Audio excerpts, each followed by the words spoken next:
전 세계의 수많은 가수들 중 21세기에 지구상에서 가장 많은 앨범을 판매한 가수 에미넴. 빈민가 출신인 그가 이렇게까지 성공할 수 있었던 이유는 단순히 음악 실력 때문만은 아니었습니다. 그의 인생에는 대중들이 열광할 감동적인 서사가 있죠. 에미넴의 어머니는 불과 17살에 에미넴을 낳았습니다. 아버지는 아이를 원한 것은 아니라며 생후 6개월 만에 아내와 아들을 두고 도망쳤고, 어머니는 그 충격에 약물 중독자가 돼버렸죠. 약 중독자인 어머니는 제대로 된 일을 하지 않은 채 저소득층 정부 보조금으로 근근히 생활을 이어갔습니다. 에미넴의 어머니는 극심한 우울증은 물론 정신병적인 증상까지도 있었는데, 아들인 에미넴이 불치병을 앓고 있어서 치료비가 필요하다는 이상한 강박까지 있었다고 합니다. 에미넴의 아버지는 훗날 에미넴이 대스타가 되었을 때 공연장을 불쑥 찾아와 아들을 만나게 해달라고 요청한 적이 있었습니다. 그러나 에미넴은 자신에게는 아버지가 없다며 단칼에 거절했고, 이후로도 아버지는 언론을 통해 아들을 만나고 싶다고 계속 어필했지만 결국 에미넴을 단 한 번도 만나보지 못한 채 2019년 67의 나이에 심장마비로 사망했습니다. 게다가 아버지가 돌아가신 이후에도 에미넴은 아버지를 디스하는 신곡을 내는 등 어머니와 자신을 버리고 떠난 아버지를 평생 증오해왔다는 것을 더 명확히 공표했죠. 제대로 된 부모 밑에서 자라지 못한 에미넴은 끔찍한 유년 시절을 보냈습니다. 그가 살았던 곳은 디트로이트 313번가라는 최악의 빈민가였는데, 미국 내 범죄율 탑3를 다투는 곳이었고, 그 인구가 많은 뉴욕보다도 살인율이 무려 11배에 달한 무시무시한 곳이었습니다. 인구 구성은 백인이 5%밖에 안 될 정도로 흑인만이 가득한 곳이었으며, 동네가 워낙 낙후되어 있어 음산한 분위기의 영화 촬영장으로도 유명할 정도였죠. 오죽하면 세상 종말적인 장르라 할 수 있는 좀비 영화 레지던트 이블도 CG 없이 이 동네를 날 것 그대로 배경 삼아 촬영되기도 했습니다. 에미넴 모자는 월세를 내지 못해 쫓겨나 이사 다니기 일쑤였고, 흑인들이 90%가 넘는 곳에서 학교 생활을 하다 보니 늘 이방인 같은 기분을 느끼며 주눅든 모습으로 학교를 다녔습니다. 키까지 또래들보다 한참을 작았던 그는 결국 일진들의 타겟이 되었죠. 하루는 심하게 폭행을 당해 무려 9일간 혼수 상태에 빠진 적도 있었습니다. 9일 만에 깨어난 에미넴은 신이 있다면 자신을 깨어나지 말게 뒀어야 한다며 하루 종일 원망 섞인 눈물을 흘렸다고 합니다.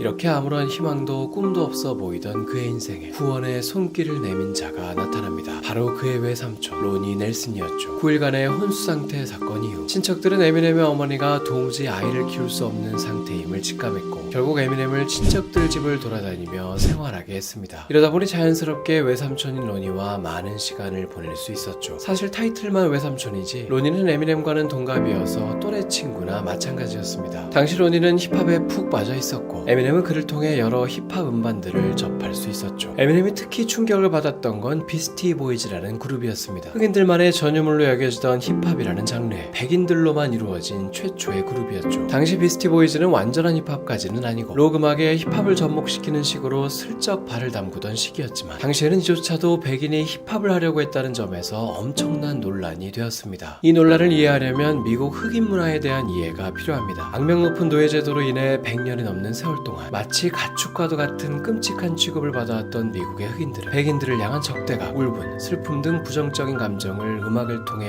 표출하곤 했죠. 이러다 보니 재즈, 블루스, R&B, 소울 등 많은 흑인 음악 장르들이 탄생하게 됐습니다. 초창기의 흑인 음악들은 이런 울분 섞인 감정을 가사 안에 고스란히 담고 있죠.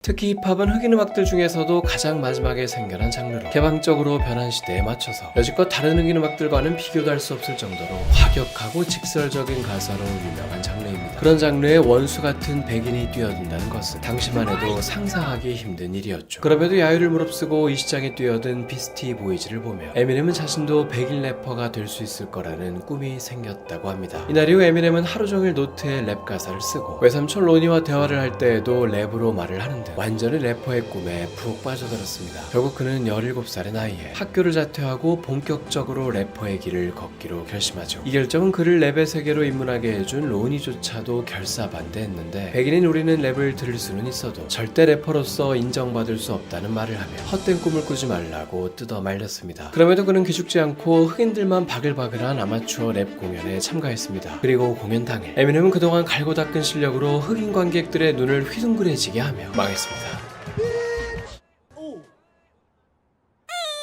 야유에 휩싸인 것은 물론이거니와 아예 무대에서 끌려 내려와 쫓겨나기까지 했죠. 그 이유는 랩을 하던 도중 백인으로서는 절대 해서는 안 될 행동을 해버렸기 때문입니다. 바로 그 유명한 특정 단어를 내뱉은 것이죠. 이 단어는 바로 N워드였습니다. 본래 흑인 노예를 뜻하는 단어로 흑인들끼리는 친숙함을 표현할 때 쓰이기도 하지만 흑인이 아닌 인종은 절대 말할 수 없는 금기의 단어이죠. 목숨을 위협받을 수 있을 정도로 어마어마한 인종차별적 단어로 여겨집니다. 이렇듯 흑인처럼 랩을 하기만 하면 금기의 단어마저 받아들여질 줄 알았던 순진한 에미넴은 첫 공연부터 쫓겨나며 이쪽 세계가 백인에게 결코 호의적이지 않음을 몸소 깨달았습니다. 에미넴이 이렇게 직접 겪어보고 나서야 깨달음을 얻었듯 많은 분들이 직접 겪어보고 신기했던 서비스가 있습니다. 이번 영상에 큰 도움 주신 파트너사 여러분께 잠시 소개해드리겠습니다. 휴대폰 필요할 때 여길 모르면 큰 손해입니다. 단통법 폐지 이슈로 전환지원금을 최대로 드리는 곳이며 오직 아정당에서만 가능한 비밀 지원금도 있죠. 부가 서비스 가입 없이 지원금 최대로 받고 16시 이전에 전화로 신청하면 당일 배송 받을 수도 있습니다. 거기다 약정 끝날 인터넷 정수기도 귀찮다고 가만히 두면 최대 77만원이나 손해인데요. 인터넷 TV는 최대 47만원, 가전 렌탈은 최대 30만원, 둘 다 바꾸면 최대 77만원을 설치 당일 받을 수 있습니다. 이 지원금은 경품고시제에 따른 합법적인 지원금이니 걱정하실 필요 없습니다. 아정당은 전국 7곳 상담센터와 부산 오프라인 매장을 보유한 국내 최대 규모 대리점으로 365일 연중 무휴로 밤 10시까지 무료 상담 가능합니다. 포장이사, 이사 청소도 가능하니 이사 예정인 분들이라면 아정당에서 무료 비대면 견적도 받아보세요. 현재 아정당 22만 유튜브에서는 최신폰 추첨 증정 구독자 이벤트도 진행 중이니 이것 또한 당첨 노려보시길 바랍니다. 휴대폰,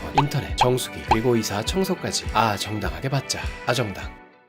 비록 공연 도중 쫓겨나기까지 했으나 에미넴은 랩 공연을 할 수 있는 클럽들을 전전하며 자신의 가능성을 계속 시험했습니다. 그러나 백인인 그가 무대에 올라가기만 해도 야유부터 터져나왔고 그러자 에미넴은 일부러 큰 후드티를 뒤집어 쓰고 무대에 올라가 일단 노래가 시작되기 전까지라도 최대한 백인인 티를 숨기곤 했습니다. 그래도 실력만큼은 상당한 그였기에 일단 랩이 시작되면 흑인들을 그를 흥미롭게 쳐다봤죠. 결국 야유는 하나둘씩 환호성으로 바뀌어갔고 에미넴은 드디어 인정받는 백인 래퍼가 될 수 있을 거라는 부푼 꿈에 휩싸였습니다. 그러나 다음 공연을 앞둔 그에게 청천벽력 같은 소식이 들려오는데 바로 지금의 자신을 있게 해준 1등 공신이자 친형제나 다름없던 외삼촌 로니가 스스로 목숨을 끊었다는 것이었죠. 이때 로니의 나이는 고작 19살에 불과했습니다. 여자친구한테 차인 걸 비관한 나머지 스스로를 향해 방아쇠를 당겨버렸다고 합니다. 이 소식을 들은 에미넴이 처음 느꼈던 감정은 분노였습니다. 서로에게 가장 친한 친구이자 친형제 같은 존재라고 생각했건만 자신에겐 힘든 내색이나 상의 한마디 없이 충동적인 짓을 저지른 그가 원망스러웠죠. 장례식에 참석하지 않은 것은 물론 장례식이 다 끝나고도 꽃다발 하나조차 보내지 않으며 그의 죽음을 철저하게 거부했다고 합니다. 그러나 타들어갈 것 같은 이 분노도 그리 오래가지 못했죠. 분노는 곧 그리움과 슬픔으로 바뀌었고 이윽고 감당할 수 없는 상실감이 몰려들었습니다. 이제 막 인정을 받기 시작한 음악 활동마저도 전면 중단하며 그저 방 안에서 무기력하게 허송세월만을 보냈습니다. 에미넴은 외삼촌의 사망으로부터 몇 년이 지나서야 외삼촌에게 힘이 되지 못했다는 죄책감 그리고 평생을 함께하고 싶다는 마음으로 팔뚝에 큼지막하게 편히 쉬어 로니라는 문신을 새겼다고 합니다. 외삼촌의 죽음 이후 컴컴한 어둠 속에서 눈도 귀도 틀어막은 에미넴에게 한 줄기 빛이 되어준 어린아이가 있었습니다. 바로 에미넴의 딸 헤일리였죠. 에미넴에게는 10대 때부터 사귀었다 헤어지기를 반복한 킴이라는 여자친구가 있었습니다. 결혼을 하진 않고 동거만 하고 있었는데 이 둘 사이에 이 시기 딸이 태어났던 것이죠. 아이가 태어나자마자 에미넴은 현실을 직시할 수밖에 없었습니다. 당시 에미넴 커플은 식당 아르바이트를 하며 시리얼, 식빵, 인스턴트 식품으로 연명하고 있었고 치안도 최악인 동네에 살았어서 하루에만 도둑이 2번이나 든 적도 있었죠. 여기서 참 웃픈 사실은 도둑조차도 에미넴의 집에선 돈 될 만한 게 도저히 없다고 생각했는지 부엌에서 땅콩버터 샌드위치나 만들어 먹고는 그냥 가버렸다고 합니다. 그리고 같은 날 또 다른 도둑이 들었었는데 이 도둑 또한 훔쳐갈 게 얼마나 없었으며 낡고 해져버린 티셔츠들 몇 장, 침대맡에 있던 베개, 그리고 설거지조차 되어 있지 않은 주방의 접시들 정도나 훔쳐갔다고 합니다. 재산 피해가 거의 없다는 점에서 이걸 좋아해야 하는 건지 아니면 도둑조차 걸을 정도로 가난한 이 상황에 비참해야 하는 건지 에미넴은 복잡스러운 감정이 휘몰아치는 것을 느끼며 딸 헤일리를 쳐다봤습니다. 이때 에미넴은 정신이 번쩍 들었다고 합니다. 이대로는 기저귀나 분유조차 제대로 해주지 못하는 못난 아버지가 될 거라는 생각에 그는 정신을 다잡고 돈벌이가 될 만한 일을 알아봤죠. 그가 가장 가장 잘할 자신이 있는 것, 그러면서도 좋아하기 때문에 지치지 않고 뚝심 있게 밀어붙일 수 있는 것. 결론은 역시 음악이었습니다. 더 이상 자기 만족이 아니라 돈벌이를 위해 음악이라는 수단을 택한 에미넴은 상금에 걸려있는 대회들을 알아보기 시작했죠. 그렇게 해서 그는 대도시에서 열리는 가장 큰 규모의 랩 올림픽이라는 대회에 출전했습니다. 이 대회는 즉석해서 상대방과 프리스타일 랩 배틀을 벌이는 방식이며 우승자에게는 상금과 함께 롤렉스 시계까지 주는 대회입니다. 흑인들 사이에서 속사포 같은 랩을 쏟아내며 연달아 상대방을 격파한 에미넴은 결국 결승전까지 오를 수 있었죠. 그러나 한 끗 차이로 2위에 머물며 바로 코앞에서 상금과 롤렉스 시계를 놓치게 됩니다. 그런데 에미넴은 이 대회에서 롤렉스 시계보다 훨씬 더 값진 것을 얻게 되었으니 바로 한 유명 프로듀서의 눈을 사로잡은 것입니다. 이 프로듀서의 이름은 닥터 드레. 힙합을 잘 모르는 사람도 한 번쯤은 들어봤을 이름인 스눕독, 50센트, 투팍 등을 만들어낸 전설적인 제작자죠. 에미넴에게 홀딱 반한 닥터 드레는 바로 계약을 하려 했지만 주변 동료들은 어떻게 백인 래퍼를 뽑을 생각을 하냐며 극구 만류했습니다. 이때 닥터 드레는 동료들에게 인종차별에 대해 한이 맺힌 우리가 백인이기 때문에 래퍼가 될 수 없다고 하는 거야말로 인종차별이 아니고 무엇이겠는가 라는 말을 하며 뚝심 있게 계약을 밀어붙였다고 합니다. 그럼에도 회사의 반대가 끊이지 않자 닥터 드레는 아예 내 모든 커리어를 이 아이에게 걸겠다, 반드시 성공시킬 것이다 하는 말까지 하며 끝내 모두를 설득시켰다고 합니다. 이렇게 해서 에미넴은 닥터 드레의 소속사로 들어가게 됐고 에미넴과 처음 대면하게 된 닥터 드레는 일단 그의 옷차림부터 지적했습니다. 옷을 좀 사줄 테니 제발 이런 끔찍한 옷은 좀 그만 입으라며 말이죠. 당시 에미넴은 딸아이 분유값도 벅찼던 형편이었는지라 자선구호단체로부터 받은 옷들을 입고 다녔습니다. 닥터 드레와의 첫 만남 때도 구호단체로부터 받은 점프 수트를 입고 있었죠. 닥터 드레는 이때를 회상하며 마치 걸어다니는 바나나를 보는 것 같았다고 말했습니다. 어쨌든 에미넴은 닥터 드레의 지도하에 첫 번째 앨범을 녹음했고 비로소 20대 후반의 나이에 처음으로 소속사 데뷔 앨범을 내게 됩니다. 그리고 이 앨범은 역대 모든 흑인 래퍼들의 기록을 뛰어넘으며 음악계의 새 역사를 써버렸죠. 발매 첫 주에만 176만 장이라는 믿지 못할 성적을 거뒀는데 이게 어느 정도였냐면 이전까지 힙합 역사상 이 기록의 보유자였던 스눕독을 무려 2배 차이로 넘어선 것이며 모든 장르의 싱글 가수로 범위를 넓혀보더라도 이때까지의 신기록 보유자였던 브리트니 스피어스마저도 제친 성적이었습니다. 멸시와 조롱거리였던 백인 래퍼가 그야말로 흑인 문화의 한복판에서 역사를 써버린 것이죠. 전례 없는 상업적 성공을 거둔 에미넴은 이제 딸에게 최고급 분유를 먹일 수 있었습니다. 경제적으로 안정됐다는 생각에 미뤄왔던 여자친구와의 결혼식도 정식으로 올렸죠. 그런데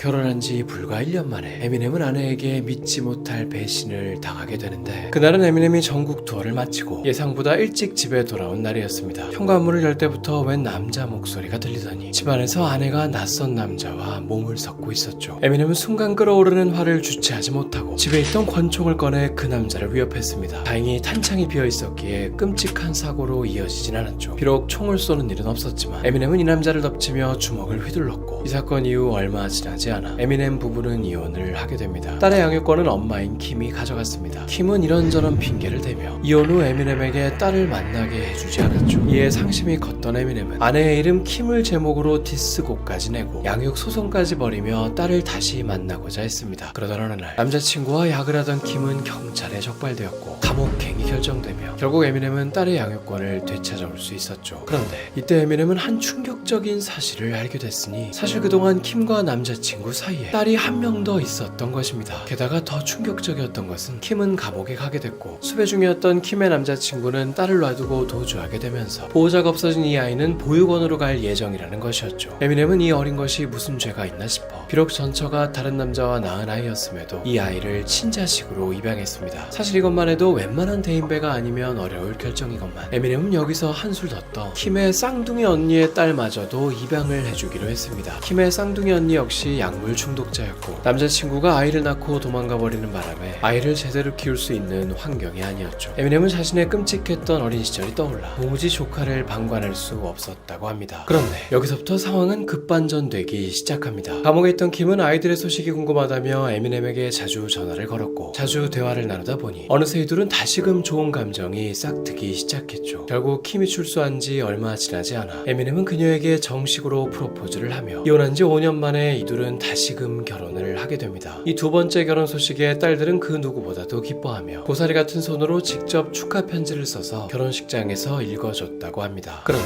이들의 재혼 생활은 이미 한 번 깨져버린 유리병을 억지로 접착제로 붙여놓은 듯 위태위태했습니다. 결국 오래 버티지 못하고 산산조각 나고 말았죠. 재혼한 지 불과 한 달 만에 별거에 들어가더니 바로 또 이혼을 하게 됩니다. 똑같은 사람과 두 번의 연달은 이혼이 충격이 컸던 것인지 에미넴은 이혼을 확정지은 그날 죽을 때까지 두 번 다시는 결혼하지 않겠다고 스스로에게 맹세했다고 합니다. 실제로 50살이 훌쩍 넘은 현재까지도 그는 결혼과는 거리가 먼 삶을 살고 있죠. 이 두 번째 이혼은 여러 언론에서 대서특필됐습니다. 이럴 거면 뭐하러 재결합했나. 졸지 애들만 더 큰 상처를 받게 됐다며 에미넴을 향한 비난과 조롱이 잇따랐죠. 그 인기만큼이나 안티도 많을 수밖에 없기에 시상식에서 수상소감을 발표하던 순간조차 야유가 끊임없이 터져나와 거의 방송사고가 나기도 했습니다. First of all, I want to thank Dr. Dre, my production staff, Steve, Louis, keep booing. I will hit a man with glasses. My family, Haley. 이런 나날들이 계속되자 에미넴은 큰 스트레스에 시달리며 극심한 불면증을 겪게 됩니다. 특히 악플 스트레스가 심해 아예 인터넷 접속 자체를 차단해버리기 위해 자신을 위해 모든 인터넷을 대신해줄 사람까지 따로 고용했다고 합니다. 이때 에미넴은 한 인터뷰에서 악플을 한 개라도 더 보게 된다면 아마 난 정신병원에 입원하게 될 거다는 말까지 했습니다. 이렇게 인터넷까지 끊어버렸음에도 그의 불면증은 나아지지 않았습니다. 그러던 어느 날 그는 절대 만져서는 안 될 물건에 손을 대고 마는데 그 시작은 지인이 건네준 잠에 좋다는 약이었습니다. 반신반의한 마음으로 약을 삼킨 에미넴은 거짓말처럼 그날 밤 꿀잠을 잘 수 있었죠. 이 약은 미국에서 불면증 치료제로 유명한 수면제였습니다. 이 놀라운 효과를 경험한 에미넴은 이때부터 약에 의존하기 시작했는데 문제는 약을 복용하는 기간이 길어질수록 몸이 적응해버리기 시작하며 점점 약효가 떨어져 갔다는 것이죠. 결국 에미넴은 복용량을 늘려갔고 이러다 보니 큰 부작용에 시달리기 시작했습니다. 하루 종일 멍한 상태가 이어지더니 잦은 기억 상실이 발생했죠. 며칠 전에 찍힌 자신의 영상을 직접 보면서도 내가 이런 적이 있었다고 하며 화들짝 놀라는 시기였습니다. 이 시기에 에미넴은 무려 5년 동안의 기억이 완전히 지워졌다고 합니다. 게다가 이 시기에 그는 제정신이 아닌 상황임에도 무리해서 앨범을 냈는데 이 앨범은 불안정한 정신 상태를 그대로 드러내는 듯 거의 호러에 가까울 정도로 잔인무도한 가사에 창법 또한 과할 정도로 확 바뀌어져 있었습니다. 이러다 보니 오랜 그의 팬들조차 괴리감을 느꼈고 많은 이들에게 외면당하며 이전 앨범에 비해 적은 판매량을 기록했죠. 앨범 커버에서조차 알약들로 에미넴의 얼굴이 그려져 있는 듯 약 중독에 허덕이던 그의 모습이 앨범 전반에 담겨 있었습니다. 사태가 이 정도가 되면 약을 끊을 만도 했건만 에미넴은 불법 약물도 아니고 합법적인 약물을 합법적인 경로를 얻은 건데 뭐가 문제냐며 온갖 지인들의 충고를 무시했다고 합니다. 사실 미국에서는 마약성 진통제 처방이 워낙 흔했다 보니 이런 식으로 대수롭지 않게 여기다가 급사한 유명인들이 많습니다. 팝의 황제 마이클 잭슨, 조커로 유명한 배우 히스 레저 등이 모두 이런 습관성 약물 과다 복용으로 하루아침에 세상을 떠났죠. 그러던 어느 날 에미넴이 약을 끊게 된 결정적인 계기가 있었으니 어느 순간부터 혀가 굳어 말이 제대로 나오지 않게 된 것입니다. 팍팍 꽂히는 딕션으로 유명했던 그가 발음이 뭉개지는 것은 물론 어눌한 말투가 되어 있었죠. 이래서는 평생 랩을 하지 못할 거라는 생각에 에미넴은 바로 병원을 찾았습니다. 이때 그는 의사로부터 충격적인 말을 듣게 되는데 단 2시간만 늦게 병원에 왔더라도 사망했을 거라는 것이었습니다. 장기들 중 온전한 것 하나 없었고 신장 투석을 해야 할 정도였죠. 의사는 그에게 당장 약을 끊어야 한다며 오랜 중독을 벗어나기 위해서는 새롭게 중독될 만한 걸 찾아봐라는 조언을 해줬습니다. 이에 에미넴은 건강도 챙길 겸 달리기에 중독돼 보기로 합니다. 하루 최대 27km를 달리는 등 쉴 새 없이 몸을 움직였고 맑은 바깥 공기를 폐 깊숙이 들이마실수록 정신 역시도 맑아지는 것을 느꼈죠. 훗날 중독에서 벗어난 이후에야 에미넴은 이 시절을 소재로 딸 앞에서 수위 높은 농담을 하며 장내를 빵 터뜨리기도 했습니다. Almost died from an overdose in 2007, which kind of sucked because Haley, plug your ears. Because drugs were f***ing delicious. God damn. Okay, Haley, you're good. 이렇게 보란듯이 중독에서 벗어난 에미넴은 2010년 6월 회복을 뜻하는 리커버리라는 이름으로 7집 앨범을 내게 됩니다. 자아성찰적인 성격의 이 앨범은 이전에 과격했던 스타일과는 다르게 훨씬 더 부드럽고 감성적인 가사를 담고 있죠. 치료 이후 그의 긍정적인 변화를 드러내는 곡이 많습니다. 이 앨범은 출시 이후 빌보드 차트 5주 연속 1위라는 기염을 통하며 에미넴은 40에 가까운 나이에 화려한 부활을 하게 되죠. 에미넴이 방송사고로 큰 화제가 된 적이 있습니다. 때는 한 성대한 음악 시상식 새처럼 날개를 달고 하늘을 날아오던 리포터가 천장 스피커에 부딪히며 객석으로 비상 착륙을 하게 되었는데 하필이면 에미넴의 머리 위로 떨어지며 에미넴의 코앞에서 엉덩이를 들이미는 꼴이 돼버렸죠. Eminem, nice to meet you. Are you serious? Are you f***ing serious? You're a nice motherfucker. 그 자세 그대로 깔깔대며 진행을 이어가려는 리포터에게 에미넴은 화를 참지 못했는지 그대로 식장을 나가버렸고, 시상식이 끝난 이후 인터넷은 이 사건으로 난리가 났습니다. 그런데 한참 후에야 이날의 전말이 밝혀졌으니 사실 이 모든 건 에미넴의 연기였다는 것입니다. 사전에 짜여진 꽁트였던 것이죠. 이날 화가 단단히 난 척 식장을 빠져나온 에미넴은 스스로의 연기력에 너무 만족해 호텔에 복귀하고 나서도 자신이 나온 장면을 돌려보며 1시간 넘게 배꼽을 잡고 박장대소했다고 합니다. 그러나 도무지 연기라고 볼 수 없을 정도의 정색이어서 그런지 사람들 중에는 짜여진 각본이라는 걸 믿지 않으며 에미넴이 뒤늦게 여론을 수습하려 거짓말을 하는 것이다는 말도 돌았죠. 이게 정말 짜여진 각본이라면 그 많은 사람들 틈에 절묘하게 에미넴 얼굴 앞에 엉덩이를 갖다 댄 크레인 조종사는 인형 뽑기 초고수일 것이라며 말이죠. 에미넴이 인터넷에서 화제가 됐던 건 시상식 때만은 아니었습니다. 그가 한국에서 겪은 한 사건으로 인해 인터넷이 발칵 뒤집힌 적이 있었죠. 때는 2012년 에미넴이 한국에서 콘서트를 열었을 때였습니다. 공연 도중 그가 했던 한 손동작이 미국 네티즌들을 충격에 빠뜨렸죠. 이 동작은 바로 머리 위로 하트를 그리는 이것. 한국인의 입장에서는 대체 이게 무슨 논란거리인가 싶지만 미국인들에게는 에미넴이 이런 행동을 한다는 건 어마어마한 충격이었습니다. 이걸 이해하려면 미국에서의 에미넴의 이미지를 알아야 합니다. 에미넴은 10년이 넘는 세월 동안 공연, 시상식, 인터뷰 등 모든 공적인 자리에서 절대 웃지 않는 걸로 유명한 사람이었고, 항상 화가 나 있는 듯한 표정과 무뚝뚝한 말투가 트레이드 마크였죠. 그런 그가 한국 공연에서만큼은 머리 위로 하트를 한 번도 아니고 무려 5번을 넘게 그린 것인데, 한국 관객들이 1시간을 넘게 열정적으로 떼창을 해주는 모습에 감동을 받아 생애 처음으로 이렇게 공적인 자리에서 하트까지 그렸다고 합니다.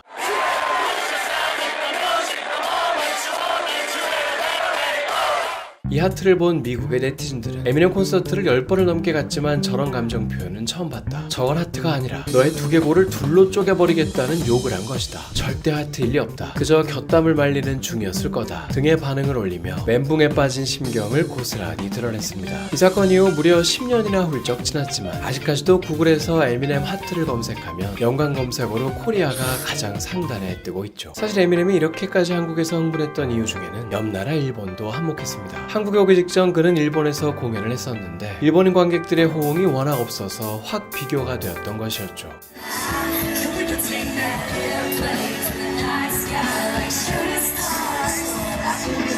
오죽하면 공연 도중 이런 말을 하기도 했죠. God damn it, Japan!